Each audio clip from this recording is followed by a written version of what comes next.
시청자 여러분 안녕하십니까. 굿모닝 포커스 경제연풍 시작합니다. 매주 화요일은 빠르고 정확한 기업들의 소식을 전해주시는 분이죠. 리더스 인덱스 박주근 대표님 나와주셨습니다. 어서 오십시오. 네, 안녕하세요. 오늘은 홈플러스 얘기 안 할 수가 없죠. 그렇죠.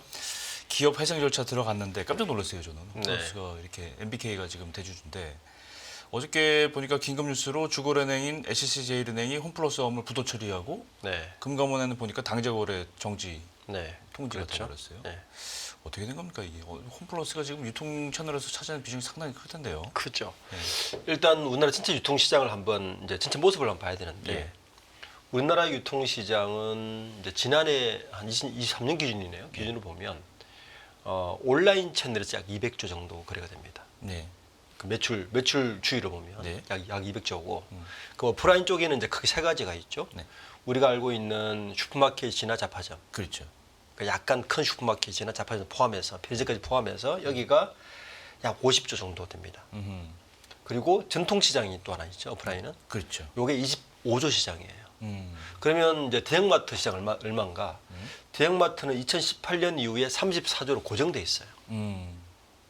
전체 시장인 전체 약 250조 정도 유통에서 대형마트가 차지하는 비중은 약 34조. 온라인과 재래시장의 중간 정도가 되는 겁니다. 그렇죠. 사이즈가. 그러니까 이미 그러니까 편의점 시장 편의점 매출을 뺏겼고요. 네. 그 마트 뺏겼고 전통시장보다 약간 높은 10중 높은 시장인데 그리고 34조가 지금 정체된 게 지금 5년이 넘어요. 그렇군요. 예, 5년 넘는데 여기에서 약 30조 정도, 약 25조 정도는 이마트가 가져가고 나머지 시장을 홈플러스가 약 7조, 네. 그리고 롯데마트가 약 4, 5조. 요게 이제 현재 그 대형마트 시장의 모습이고 이마트가 155개 정도 점포가 있는데 네. 이 중에서 우리가 알고 있는 뭐 점포 중에서 그 코스트코 같은 네. 그런 트레이더스가 22개고 롯데마트는 111개인데 그 트레이더스 같은 맥스가 6개고 근데 홈플러스만 지금 대형 통준만 126개로 유지를 하고 있는 게 이제 요 시장의 모습입니다. 예. 근데 요 상태에서 지금 방금 설명드렸듯이 이마트와 롯데마트는 조금 변신을 시도하는데 네. 홈플러스는 전혀 변신 없이 이 10년 유지했단 말이에요. 매출은 정체돼 있는데 예. 그러니까 이제 적자가 3년, 4년쯤 연속 적자다 보니까 그렇군요. 갑작스럽게 지금 회생 신청을 한 것 같습니다. 그렇군요. 일단 어쨌거나 내부 사정은 그랬는데 홈플러스가 이제 딱 이제 문제점을 이제 말하자면 지금 결과를 놓고 보니까 문제가 이제 탁 드러나고 기업 회생 절차 탁 신청해 버리고 당자금도 좀 정지돼 버리고 이렇게 됐는데 그러면 영향이 굉장히 많아요 이게. 네. 일단 상품권 가지고 있는 분들도 많은 이건 이제 거의 이제 네. 이제 유통이 안 되잖아요. 네. 보상이 어떻게 될까 궁금하고 협력업체 더 문제예요. 더 2,800개 정도가 있다고 네. 통계 나와 있는데 네. 게다가 정규직 17,000명, 23,000명 전체 직원 이거 어떻게 될까 이게 참 걱정이 되네요. 지금 홈플러스가 지금 계속 이제 비난을 받는 가장 큰 이유가 뭐냐면 우리가 알지만 마트가 가장 성수기가 예, 설날입니다. 그렇죠. 그렇죠? 예. 이 원래 설날이 언제냐면 1월 마지막 주였잖아요. 그렇죠. 예. 그리고 3월 1, 2, 3이 연휴였잖아요. 예, 연휴가 또 마트가 또 성수기니까. 그렇죠. 그리고 3월 4일 날 새벽에 네네. 신청을 했단 말이에요. 네, 그러니까 이게 굉장히 비난을 받는 이유가 실제 홈플러스가 그 거래업체들에게 대금 그 결제를 이연시킨 게 약 5개월이 넘었다고 해요. 한 10월경 이후부터 원래 홈플러스의 그 거래업체 결제 조건은 물건이 들어가면 2월 초에 결제하는 한 달 다음 달 정도인데 초에 결제를 해야 네. 되는데 지금 이마트도 약 20일이고 롯데마트도 그 정도 되거든요. 네네. 근데 홈플러스는 요거를 작년 10월부터 한 60일, 45일, 60일로 연기를 시켰대요. 돈이 없다는 얘기네. 예. 홈플러스가 한 달에 거래 대금이 결제되는 거래 금액이 약 3천억 정도 되거든요. 예, 지금 이번에 회생 절차 신청할 때 홈플러스의 현금성 자산이 3,005억이었어요. 예. 그러니까 한 달치 거래 대금 주고 나면 돈이 하나도 없다는 이야기죠. 그렇게 되네요. 예, 예. 그리고 이제 이 또 이 괘씸하게 걸리는 게 뭐냐면 만약에 이제 이 부도가 났다. 그러면 우리가 이제 그 변제권 순위가 있지 않습니까? 그렇죠. 1순위가 뭐냐면 담보 채권자예요. 그렇죠. 요게 어디냐면 메리츠 금융 및 은행입니다. 예. 그 은행이 무조건 1순위예요. 1금융권이니까. 예. 요게 1조 3천억 정도 됩니다. 요거는 그나마 괜찮다고 해요. 왜냐하면 부동산 담보가 4조 7천억 정도 되니까 가치가. 예. 두 번째가 문제인데 이 순위가 CP예요. 기업이에요. 기업원 단기로 발행하는 그렇죠. 조달. 근데 홈플러스가 기업 회생 절차가 이루어지기 며칠 전까지만 해도 CP를 계속 발행했다는 거 아닙니까? 맞습니다. 한 달 전에도 CP 네. 발행한 걸로 나와 있어요. 그러니까 2월 28일 날에 신용 등급 떨어지는 걸 뿐이 알고도 예. 계속 CP를 발행했다는 거예요. 그러니까 이걸 일단 모럴 해제되고 3순위가 뭐냐면 3순위가 국민연금입니다. 아, 국민연금이 순위가 제일 낮네요. 네. 이게 지금 굉장히 시끄러운 이유가 뭐냐면 그러니까 스토리를 알아야 되는 게 2015년도에 MBK가 홈플러스를 인수할 때 네. 7조 2천억을 주고 인수를 해요. 예. 그 중에 2조 2천억 정도는 블라인드 펀드. 그러니까 원래 그 사업 펀드가 만드는 블라인드 펀드가 주인이지 않습니까? 그렇죠. 블라인드 펀드가 2조 2천억. 요거는 이제 주식하고 같은 거예요. 네. 나머지 5조 정도를 이제 그 담보대출을 받은 건데 받자마자 20개 점포를 알짜 점포를 팔아서 2조 정도를 갚아버려요. 이제 16년도에. 근데 문제는 이제 이 RCP 블라인드 펀드에 들어가 있는 쪽에 국민연금이 주주로 들어가 있는데 예. 국민연금이 6천억을 원금을 투자했는데 이게 RCP였어요. 뭐냐면 우선 상환 채권입니다. 그러니까 우선 상환 채권은 옵션이 2개가 있어요.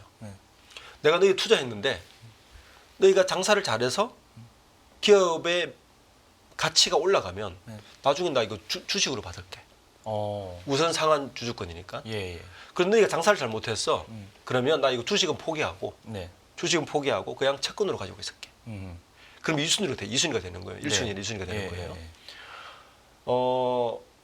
지금 4순위가 뭐냐면 SPC예요. 그러니까 블라인드 펀드가 주주들이 마지막 순위예요. 항상 부도가 나면 주주들은 제일 뒤에 다 정리해주고 남은 찌끄러기 가지고 주주들이 가져가는 거거든요. 네. 사실 없다고 봐야 되는 거죠. 그렇죠.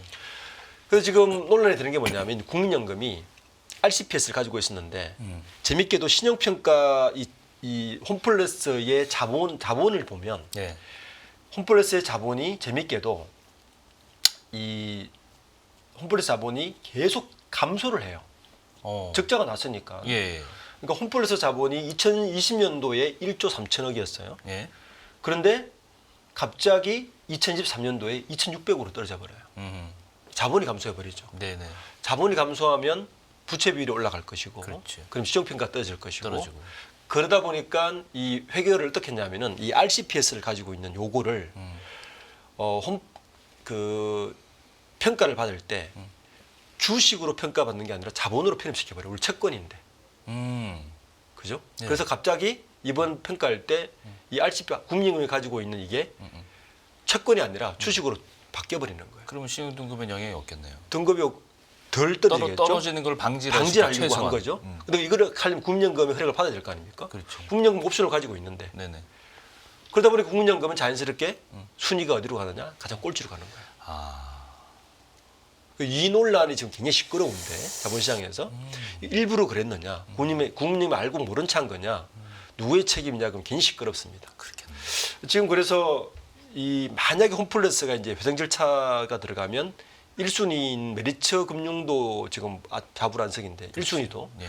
2, 3, 4, 2순위 CP 산 사람은 지금 거의 개인으로 산 사람들은 굉장히 위험스럽고 그렇겠네요. 국민연금은 이제 4순위로 떨어져 버린 거예요.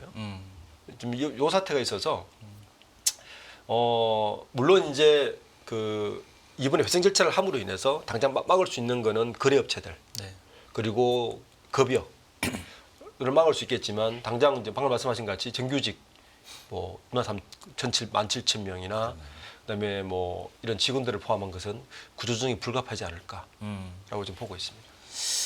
게다가 이제 이 증권사들이 뭘 판매하냐면 홈플러스 채권이 포함된 펀드를 판매하잖아요. 네, 이게 또 문제예요, 사실은. 그렇죠. 기업 회생 절차 딱 들어가면 이제 금융투자기가 긴장하기 마련인데 딱 터지고 말았는데 키움증권 같은 경우는 홈플러스 채권 0.1% 포함한 뭐 펀드 상품을 판매를 중단을 한다. 키움증권만 있겠습니까? 여러 증권사들이 지금 다 얽혀 있어요. 이 상품이 비슷한 상품이 해당 펀드 판매하지 않는다고 이제 다 공지하고 있는데 이렇게 되면 이제 금융증권계에 미칠 파장을 계산을 해봐야 되는데 굉장히 복잡할 거예요. 복잡하죠. 예. 이게 이제 CP도 그 전에 발행하고 지금 증권사들에게 이런 펀드를 판 이유가 뭐냐면 홈플러스가 신용등급이 안 좋잖아요. 그렇죠. 그러면 이쪽 채권 시장에서 돈을 좀 빌리려면 금리가 높아야 되겠죠. 그러니까 금리가 높으니까 조달 비용 많이 드는 조달 비용이 홈플러스는 많이 드는데 투자하는 사람들은 더 혹할 수 있죠. 그렇죠. 다른 펀드에 비해서 나가니까. 설마 홈플러스가 어떻게 되겠냐. 설마 홈플러스가 약간 어떻게 그런 되니까. 느낌도 그렇죠. 있고. 그 느낌 때문에 이걸 판 거예요. 그러니까 이게 지금 그 형태가 아까 CP가 한 축이 있고 방금 말씀하신 홈플러스를 단기채로 편입해서 만든 펀드가 한 축이 있고 그렇죠. 또 다른 또 있습니다. 그러니까 이게 한 6천억 돼요. CP가 한 1,800억에 뭐 이거 합쳐가지고 이렇게 되니까 여기에 몰려 있는 증권사들, 자산운용사들이 지금 다 몰려 있어서 그렇죠. 어제 이제 유진투자증권 저기 신영투자증권 같은 경우는 이제 법적 고소를 하겠다까지 맞아요. 얘기를 했어요. 네네. 그러니까 요 세 가지가 홈플러스 다 엮여 있어서 지금 그나마 지금 방금 말씀하신 이게 키움증권에서 이야기하는 게 이게 가장 적은 금액입니다. 그래요. 예. 하하. 이게 제일 적고 그다음에 순차적으로 나오겠네. 이제. 네, 나오겠죠. 그래서 이제 아까 초대 말씀하신 것처럼 은행에서 지급 불능 사태를 지금 계속 순차적으로 가지 않을까라고 우려하고 있습니다. 저는 이 부분이 좀 궁금하던데 홈플러스가 14일까지 구체적인 대금 지급 계획을 수립하겠다 이렇게 발표는 했잖아요. 네. 그런데 그 이후에 이제 이 당적 거래고 정지가 나오고 하는 상태는 좀 상황이 바뀐 상태긴 한데 네.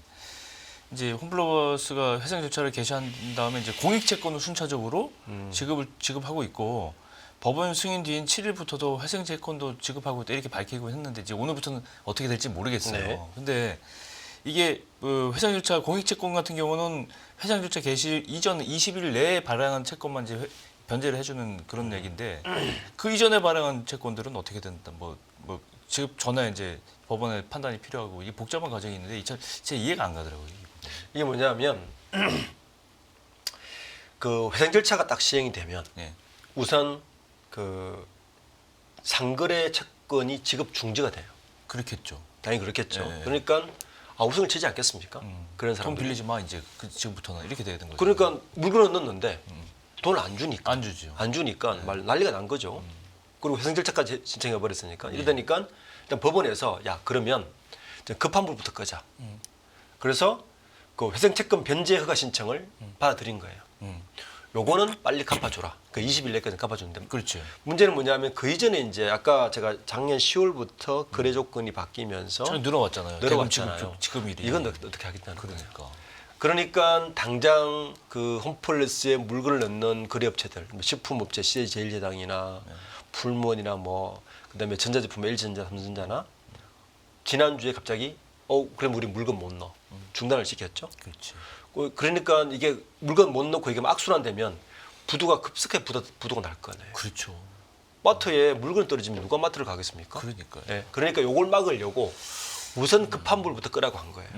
문제는 뭐냐면 지금 상환 조건을 연장을 시켜놨는데 그 앞에 거래했던 거는 돈 어떻게 줄 거냐는 거예요. 그렇겠네요. 이 문제가 생기는 거죠. 네네.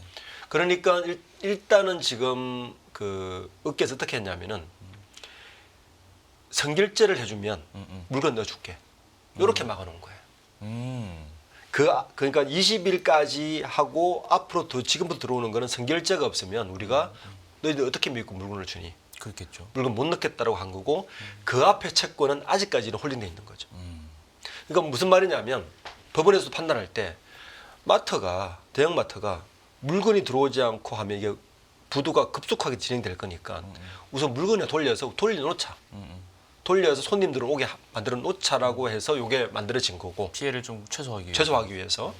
그리고 거래업체들은 이제 선결제 해주지 않으면 물건을 안 넣는다. 그렇지. 그런데 문제는 이제 그 앞에 거는 아직까지 해결되지 않았다.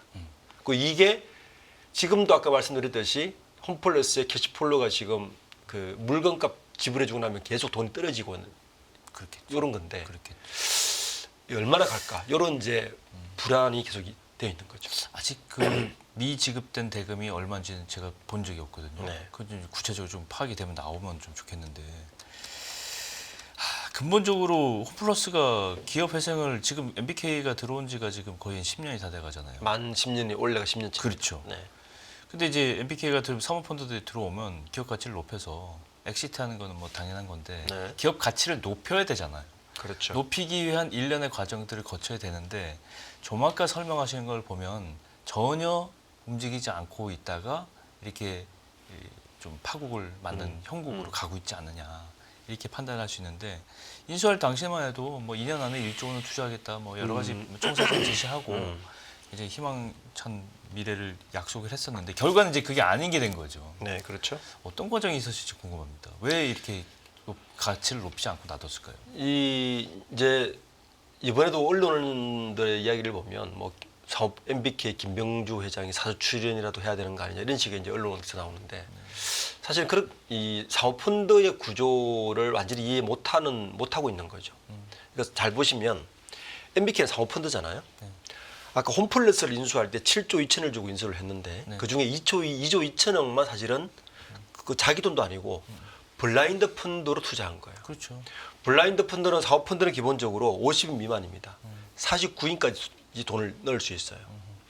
차의 경우에는 MBK도 손해를 보겠지만 누가 손해를 보느냐? SPC, 블라인드 펀드 투자한 사람만 손해를 봅니다. 49인 저 최소한. 그렇죠. 이 사람들은 주주니까 그렇죠. 다 잃을 수 있어요. 네네. 그런데 MBK 입장에서는 그것도 자기 돈도 아니에요. 아니죠. 아니죠. 그러니까 어떻게 하겠어요? 어쨌든 자기들은 자기 피해를 최소화하면서 넘기면 되는 거예요. 그렇죠. 그 남은 부채는 뭐냐? 이건 홈플러스를 가지고 있는 부동산 가지고 부채 털어버리면 끝나는 거예요. 그렇겠네요. 그렇잖아요. 네. 그러니까 일반 기업이면 예를 들어서 이게 내가 오너가 있고 일반 기업이면 어떻게든 계열사에 돈을 빌려서 땡기고 뭐 이렇게 해서라도 이걸 갚을 수 있지만 사모펀드는 구조상 그렇게 할 수가 없고 아니 그렇게 할 필요가 없잖아요. 할 필요가 없는 거죠, 말 네, 그대로. 사모펀드의 목적. 그리고 그렇게 할 수도 없어요. 네. 예를 들어서 MBK가 지금 가지고 있는 기업들이 많습니다. 아, 다들 그 SPC가 주인이기 때문에 예. 다른 자기들이 M&A한 기업들이 돈을 가지고 갚을 수도 없는 구조예요. 예. 그러니까 결국에는 최악의 경우에는 블라인드 펀드만 날리면 되는 거예요. 그러네요. 그것도 자기 돈도 아니에요. 물론 인맥 일부 주주들이지. 있겠지만 일부 주주 돈이니까. 그러니까 사실은 이렇게 갑자기 기업회생 절차를 하는 거예요. 그 무슨 말이냐면 기업회생 절차가 뭐냐면 채권을 이제 모르겠고 대체 나니까 못 줘. 이거 법원에서 알아서 해주세요.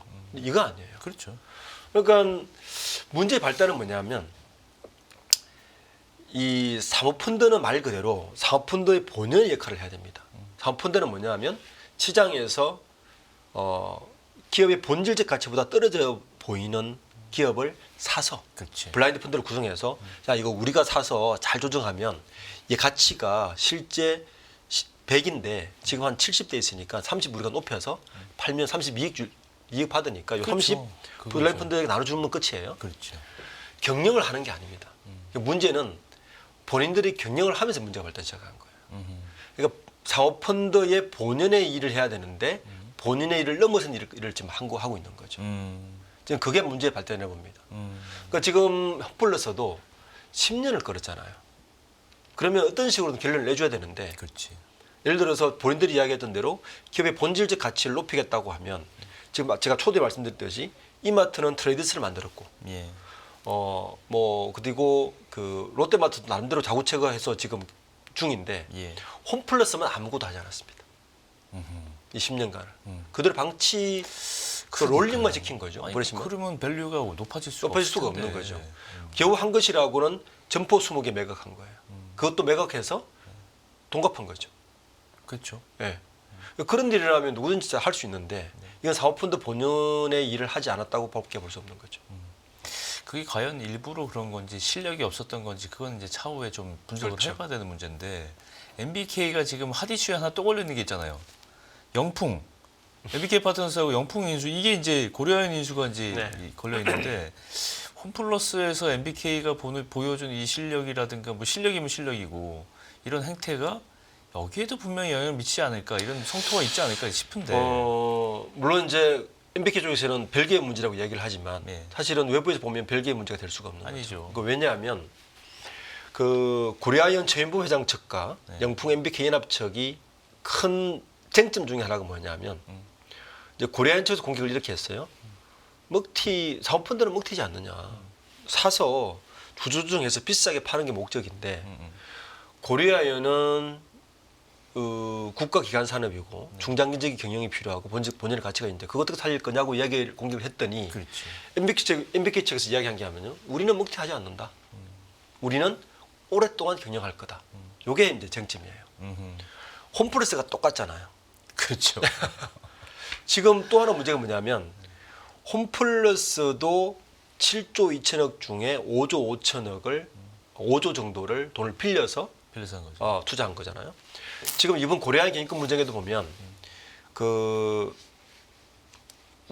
이제 주식을 시장에 사들이면서 NH투자증권으로부터 1조 1천억 정도를 빌렸어요. 네. 상당히 많은 부채가 있습니다. 네. 그러면 똑같은 거 하지 않을까요? 예를 들어서 고려아이언 쪽의 알짜 자회사라든지 팔아서 돈을 갚는 게 우선이겠죠. 왜냐하면 자기들은 블라인드 펀드만 살아있고 네. 채권을 줄여야 되니까 이런 식의 똑같은 모습이 되지 않을까라고 지금 상당히 우려하고 있는 거죠. 그렇군요. 네. 방금 표로 다시 좀 보여주시겠어요? 지금 MBK가 그동안 인수했던 그 기업들의 어떻게 됐는지 보니까 쭉 나와 있는데 저희가 일부러 저렇게 만든 게 아니고 그동안의 행적들이 결과가 좋지 않았어요. 지금 딜라이브도 그랬고 네파도 그렇고 지금 홈플러스 고려아이언이 앞으로 어떻게 될지 저기 블랭크로 놔뒀는데 그러니까 MBK에 대한 불신이 좀 이렇게 또 불거지는 거예요. MBK를 일부러 제가 뭐 비난하려고 하는 게 아니고 저희 기록들이 그렇게 나와 있단 말이에요. 그렇죠. 근데 이제 도덕성이 이럴 때 보면 도덕성 얘기가 나오는데 아까도 좀 아까 말씀해 주셨지만 신평사들이 홈플러스에 대한 이 MBK가 주관하고 있는 이 관할하고 있는 홈플러스에 대한 신용평가를 느슨하게 했다는 비난을 면할 수가 없는 게 이게 지금 20년 넘게 평가해 오면서 신용 등급에 대해 투자 적격 등급으로 평가를 해왔단 말이에요. 신용평가사들이. 그걸 보고 투자를 했죠. 그러니까 많은 그게 팔았었고. 기준이잖아요. 기준이죠. 기준이잖아요. 불과 한 달 전에 CP 단기물 아까 말씀하셨어요. CP 단기물 할 때 조금 이상하다 그러면서 내린 게 한국 신평사 기준 A3에서 A3 마이너스로 내렸는데 이게 이래도 투기 적격 등급이에요. 이거도. BBB 마이너스에 해당하는 거니까. 그렇죠. 그 다음부터 이제 금리가 높으니까 사죠. 더블 B로 들어가는 순간 이제 투기 등급으로 들어가는데 그렇죠. 그럼 정상 등급에 신용평가사들이 이제 뭐 투자 적격 등급이라고 해주는데 투자 안 할 이유가 없지 않습니까? 네. 이거 늘 이 문제가 나올 때마다 신용등급 얘기 나오거든요. 그러니까 제가 볼 때 금융당국에서도 사모펀드에 대한 새로운 기준을 마련해야 되지 않나 하는 생각이 듭니다. 예. 그러니까 사모펀드는 기본적으로 그 기업 본연의 가치를 높이기보다는 수익 창출이잖아요. 그러니까. 단기 차익 실현이 사실은 사실 뭐 그게 그것도 목적이니까. 목적이고 네. 자본시장에도 필요하기도 실제로 합니다. 그렇게 해서 밸류가 높여주면 뭐 다 좋은 거 아니에요? 그렇죠. 자본시장의 매개카를 충분히 할 수 있는 거죠. 예. 그런데 문제는 지금처럼 장기간 경영을 해버리면 이게 일반 경영만이라고 전혀 다른 거예요. 다르죠. 예. 그러니까 이런 일이 발생하는 거죠. 이건 어쨌든 이 순간 모멘만 하고 롤링 잘 시켜서 롤오버 잘 시켜서 자기들은 팔고 나오면 그만이니까 이런 일이 발생하는데 예. 아까 이제 자본금이 떨어지는 거를 분명히 봤을 거란 말이에요. 그렇죠. 신평사에서. 네. 2020년에 1조 3천억 이상의 자본금이 있다가 갑자기 2023년에 자본금이 2,300억으로 1조가 날아갔는데 네. 어떻게 신평사에서 이걸 가지고 그 신용등급을 그렇게 내리지 않은 것 자체가 이상하고 네. 이미 적자가 난 건 2020년 이후부터 적자가 나기 시작했어요. 그렇죠. 예. 그런데도 신용등급은 최근에 내렸다는 것 자체가 저는 좀 금융당국도 좀 소홀한 면이 있고 이 신용평가사도 너무 이건 나이브하게 접근한 게 아닌가.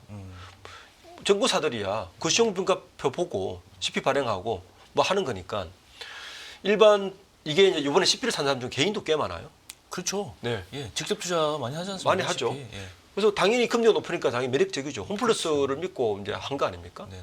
그래서 사모펀드에 대한 감독 규제, 그러니까 신평사들에 대한 모니터링 이 두 가지는 이번에 지금 짚고 넘어가야 되는 부분이 아닌가 생각합니다. 근데 이런 문제 나올 때마다 늘 이 테마가 반복이 되고 있어요. 신평사들의 실력일지 나이브한 걸지 아니면 그 외에 다른 의도적인 걸지 이게 이게 심지어는 짬짬일 수도 있다는 이런 의심도 하잖아요. 지금. 왜 그러냐면은 신평사는 기업들이 자기들의 고객이잖아요. 그러니까요. 예. 고객을 기분 나쁘게 해서 좋은 건 없는 구조거든요. 그 제가 저희 아니 이해 당사자가 판단을 한다는 게 말이 그래서 안 말이 안 되잖아요. 되는 거죠. 네. 그 저희 연구소에서 이전에 한번 미국의 3대 신용평가사와 국내 3대 신용평가사의 등급 비교를 같은 기업, 우리나라 기업들이 네. 했는데 등급 차이가 한 3단계 정도 차이가 납니다. 그렇게 많이 납니까? 많이 납니다. 굉장히 우리에게는 우호적이죠. 그러니까 앞으로 이 채권과 투자할 때 좀 잘 보셔야 될 것 같습니다. 그렇군요. 일단 홈플러스가 어떻게 될지는 이제 뭐 초미의 관심사고 이제 이번 주 내에 어떤 결론이 날지 모르는데 법정 소송 뭐 거의 뭐 불가피하고요. 것으로. 네. 일단 뭐 단기채 발행한 신용증권 쪽에서 이제 뭐 중심으로 법적 대응에 나서겠다. 네. 홈플러스를 대상으로 나오는데 현재는 소송 외에는 달리 선택지가 없을 것 같다고 보여지는데 앞으로 어떻게 좀 전개될 것 같습니까? 우선 지금 은행권에서 이제 뭐 부도 처리하는 것이 좀 우려스럽고요. 이렇게 되면 이게 이제 일반 기업을 제조업에서 파는 게 아니고 거래업체에서 물건을 가져와서 일반 소비자들이 물건을 사는 구조가 맡지 않습니까? 그렇죠. 이 신용 경색은 직격탄이란 말이에요. 그렇죠. 저는 생각보다 진전되기는 쉽지 않다. 우리가 TMF 사건을 보지 않았습니까? 맞아요. 우선 고객들이 홈플러스 가기를 꺼려하기 시작하는 순간 네. 굉장히 위험해진다. 그러니까 롤오버 되지도 않을 것이고 현금도 안 돌 것이고 그렇죠. 그러면 이게 도미노처럼 좀 무너질 가능성이 있어서 지금 정부에서도 이게 규모가 꽤 크단 말이에요. 네. 아마 심도 있게 좀 봐야 될 것 같고 그리고 또 하나의 축은 지금 사모펀드가 또 우리나라 도입된 지 딱 만 20년 되는 해예요. 그러네요. 네, 2004년에 네. 이제 자본시장법 바뀌면서 예. 도입됐으니까 이 사모펀드에 대한 정부의 어떤 새로운 기준 이런 부분들도 좀 짚어봐야 되는 계기가 되지 않을까라고 생각합니다. 그렇군요. 할 얘기는 많지만 상황이 많이 변하고 있기 때문에 다시 한번 정리가 좀 팩트를 확인한 다음에 네. 필요할 것 같습니다. 오늘 홈플러스 기업회생 신청과 관련한 사태 전반적인 내용을 한편 박주근 대표님과 함께 살펴봤습니다. 오늘 말씀 고맙습니다. 네, 감사합니다.